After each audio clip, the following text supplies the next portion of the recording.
واقعہ کربلا کے بعد نام یزید اس قدر برا سمجھا جانے لگا کہ مسلمانوں نے اپنے بچوں کا نام یزید رکھنا بتدریج ترک کرنا شروع کر دیا۔ امویوں میں تو یہ نام فخریہ جاری رہا اور یزید ابن معاویہ یعنی یزید اول کے بعد اسی نام کے دو اور حکمران بھی اموی خلیفہ بنے، لیکن بالعموم مسلمانوں میں اس نام سے اجتناب ہی بڑھتا جانے لگا۔ البتہ واقعہ کربلا سے پہلے یزید ایک عام اور معروف نام تھا۔ حقیقت یہ ہے کہ اسلام کے ابتدائی دور میں بہت سارے صحابہ کے نام یا ان کی کنیت یزید تھی۔ اگر آپ پہلے معرکہ حق و باطل یعنی غزوہ بدر کے مجاہدین کی فہرست پر نظر ڈالیں تو آپ کو متعدد صحابہ اور ان کے بڑوں کے نام یزید نظر آئیں گے۔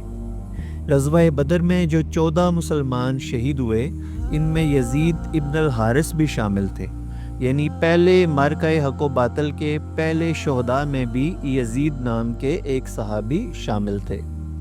ابتدائی دور اسلام ہی کے یزید نام کے ایک صحابی کو یزید الخیر یعنی اچھا یزید بھی کہا جاتا ہے۔ یہ یزید ابن ابی سفیان تھے۔ جی ہاں، یہ یزید ابن معاویہ کے تایا تھے اور ان کا نام بھی یزید تھا۔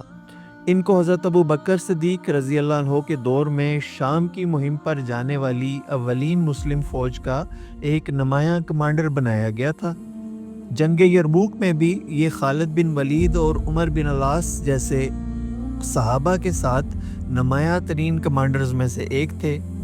فتح شام کے بعد جب عبیدہ بن الجراح کو گورنر بنایا گیا تو ان کو یعنی یزید ابن ابی سفیان کو ان کا نائب گورنر بنایا گیا، اور عبیدہ بن الجراح کی وفات کے بعد یہ شام اور اردن کے گورنر بنائے گئے۔ یہ حضرت عمر رضی اللہ عنہ کا دور تھا۔ کچھ عرصے کے بعد ان کی یعنی یزید ابن ابی سفیان کی وفات ہو گئی، جس کی وجہ طاعون کا مرض بیان کیا جاتا ہے۔ خود لشکر امام حسین رضی اللہ عنہ میں 3 ایسے جانباز موجود تھے جن کے نام یزید تھے۔ یہ تھے یزید بن زیاد الکندی، یزید بن ثبیت العبدی اور یزید بن مغفل الجعفی۔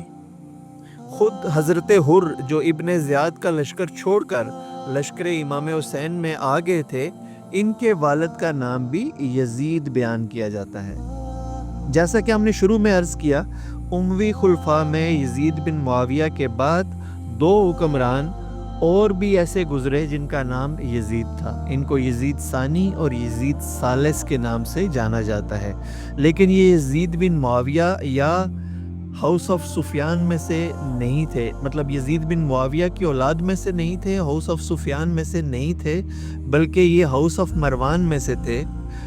اور اموی خلافت میں ہی یزید نام کے چند نامور کمانڈرز بھی گزرے ہیں، لیکن بتدریج مسلمانوں میں واقعہ کربلا کے بعد یزید نام متروک ہوتا چلا گیا اور مسلمان اس سے دور ہوتے چلے گئے۔